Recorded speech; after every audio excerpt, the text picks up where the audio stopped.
जय श्री राधे। राम राम। आइए हम जानते हैं, जीवन को खुशहाल रखना है तो 24 घंटों में हम समय को कैसे बंटवारा करें और किस किस को त्याग करें जिससे हमारा जीवन आनंदित हो। 24 घंटा में हम सभी को 8 घंटा सोना, 8 घंटा कमाओ, 8 घंटा भजन करो। इसे भी शांति नहीं मिलती है तो कहते हैं उसे 4 भाग में विभाजित करो। 6 घंटा सोना, 6 घंटा कमाना, 6 घंटा खेलना, 6 घंटा भजन करना। आज का समय है खा खा के सोए सोए समय व्यतीत हो जाता। ताओ किस वस्तु को त्याग किया जाए जिससे हमें जीवन में समय का पता भी चले और आनंदित भी रहें। काम, क्रोध, मद, लोभ और ईर्ष्या, ये 5 शत्रु हमारे हैं और ये जो है आगे बढ़ने नहीं देता है। काम, सब में मातृत्व का भाव जागृत हो जाए या बहन का रूप देखे तो कभी मन में वासनाएं जागृत नहीं होगी। हजारों माताओं के बीच में रहे, जब भावनाएं सुंदर है तो फिर आपका कभी पतन नहीं हो सकता है। इसलिए सावधान। काम पर विजय प्राप्त परमात्मा की कृपा से ही हो सकता है। दूसरी है क्रोध। हर व्यक्ति के अंदर क्रोध, बात बात में गुस्सा, बात बात में एक दूसरे से लड़ाई झगड़ा, टेंशन, तो ये भी परमात्मा की जब कृपा होगी तभी जो है क्रोध पर विजय प्राप्त किया जा सकता है। तो कहते हैं घर में भोजन मिलता है, थोड़ी सी राम रस नमक कम हो जाती है, हम लोग गुस्से में आकर के थाली को पटक देते हैं,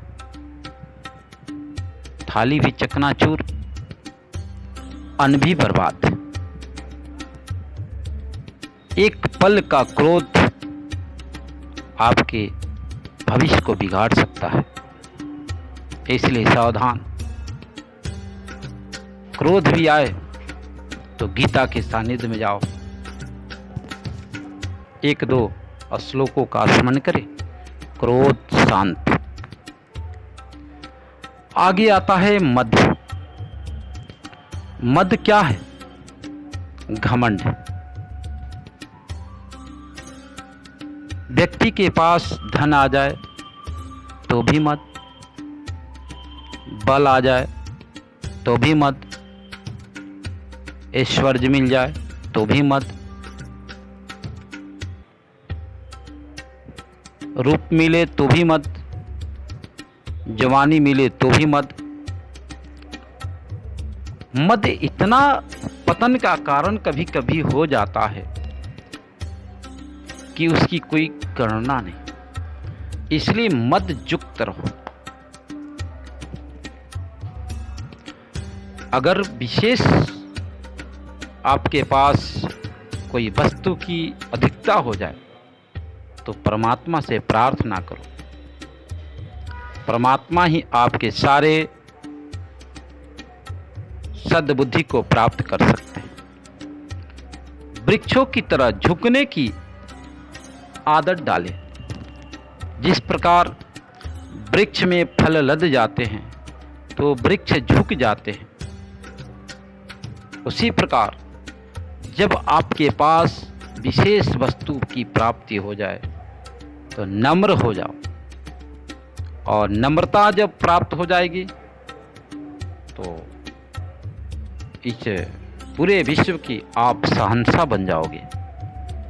कोशिश करो, परमात्मा के सानिध्य आकर के नित्य प्रतिदिन प्रार्थना करो, भगवान की कृपा हो जाएगी, जरूर विजय प्राप्त होगा। उसके बाद नंबर आता है लोभ का। लोभ जो है पाप का कारण है। लोभ में व्यक्ति अनेकों प्रकार के पाप कर बैठते हैं।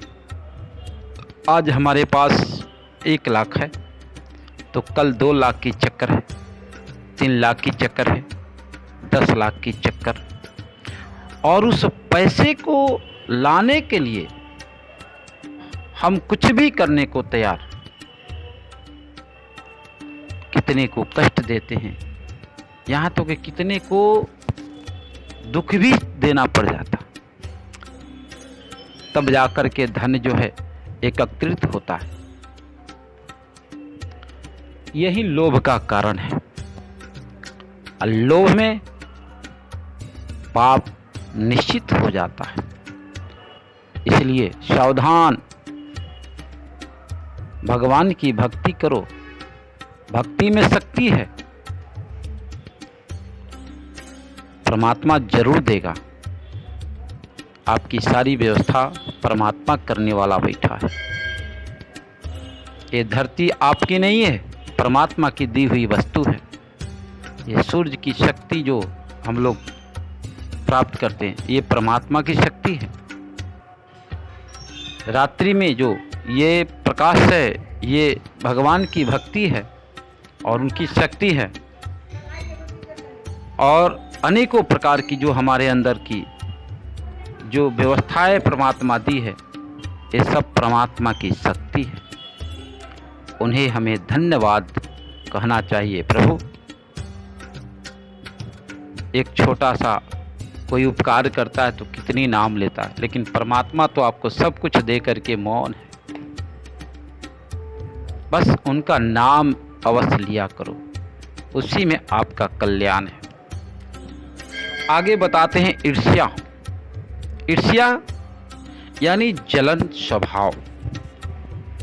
हम किसी को बढ़ते देख करके ईर्ष्या भाव प्रकट हो जाता है और उसको गिराने के चक्कर में हम लोग पड़ जाते हैं।